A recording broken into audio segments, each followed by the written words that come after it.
This is just a quick look over of the new Halfords Crossfuse-E.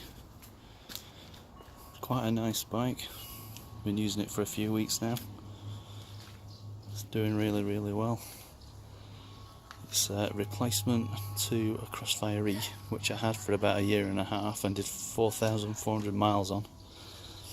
Crossfuse is really good. It's a mid-motored machine rather than a rear wheel powered machine. It's got a 9-speed gearbox on it, which is really good. It does hold its balance really well. The motor's faultless, it's silent, you can't hear it running like you could with the Crossfire. It's got a nice big crank at the front as opposed to the other Bosch engines that had a small crank at the front. I think this works a lot better. It does help you maintain speed when you're doing above the 15 miles an hour UK limit. I'm finding that I'm cruising at about 23 to 25, maybe 26 miles an hour on the flat, whereas on the other bike I was doing about 18, 19. What I have put on is this iGadgets tank bag, for a better word.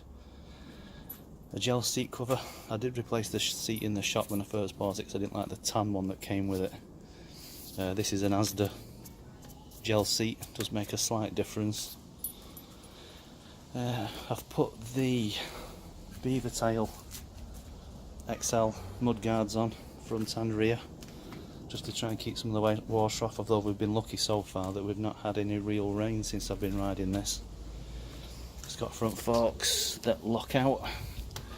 This week I've been playing with the lockout active just to see if it made some sort of difference, but to be honest I didn't really see a difference, to be honest, other than it seemed to ride a bit higher at the front. Grips are okay, these are the standards that come with the bike. These are doing really well. There's your gear change thingamabob. As you can see on there it says 9 gears as opposed to the 8 on the Crossfire. This is the display that you get on this side. You've got off, see that? You've got eco, you've got tour, you've got sport, and you've got turbo. Now I've only really used it in eco and tour. Tour is the default one it turns on to from the start up.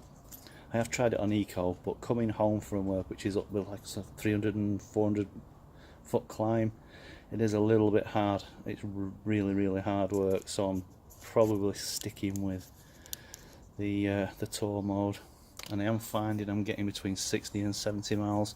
I actually charge it just after 60 miles per battery charge, which is 3 trips to work and back, round trip of 24 miles each time.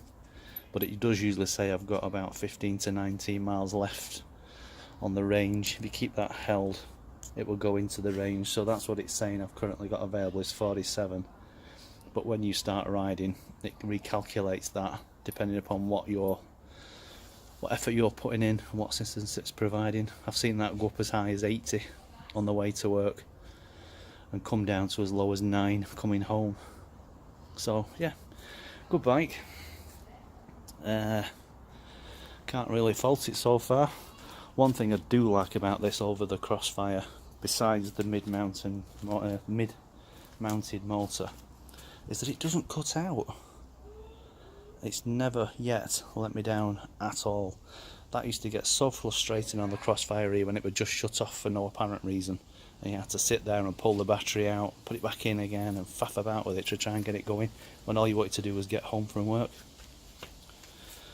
I know there's speed hacks you can do with these. I don't know if it'll work on this particular model, where you move the speed sensor towards the crank and then move the little knob on the spokes to try and make it go faster, but I'm not interested in any of that. It does what it does it well for me. It gets me to work and back. I'm doing 12 miles Going to work in 40 odd minutes, coming home 50 to 52 minutes. Can't really fault that. It's really good. So overall, really good bike. Check out some of my boring commute videos if you want to see it in action. I did try it in turbo coming home on Friday night, just to use the battery up a little bit more, because usually when I plug it in to charge it up, it's like 3 bars are already filled and it only recharges the last 2 or 3. So I thought I'd try and run it down a bit more, but it didn't make a great deal of difference. But I could feel on a steep hill, I could feel it assisting better. So yeah, overall, very good bike. Hope you like the video. Like or dislike.